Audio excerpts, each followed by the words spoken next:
जिले महबूबनगर के जडचल्ला national highway पर प्राइवेट ट्रैवल बस में भयानक आतिशगी का वाकया पेश आया।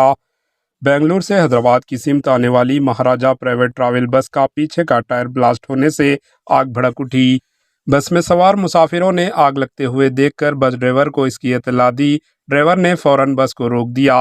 बस में मौजूद मुसाफिरों ने अपनी अपनी जान बचाने के लिए बस से नीचे उतरने में भाग पड़े, जिसके बाद आग की लपेट में बस सारी जल गई। इस हादसे में कोई जानी नुकसान नहीं हुआ, बल्कि बस मुकम्मल तौर पर जल गई। फायर फाइटर्स ने मुकामे हादसा पहुंचकर आग पर काबू कर लिया। पुलिस ने केस दर्ज करते हुए तहकीकात शुरू कर दी। Bureau report, HN news.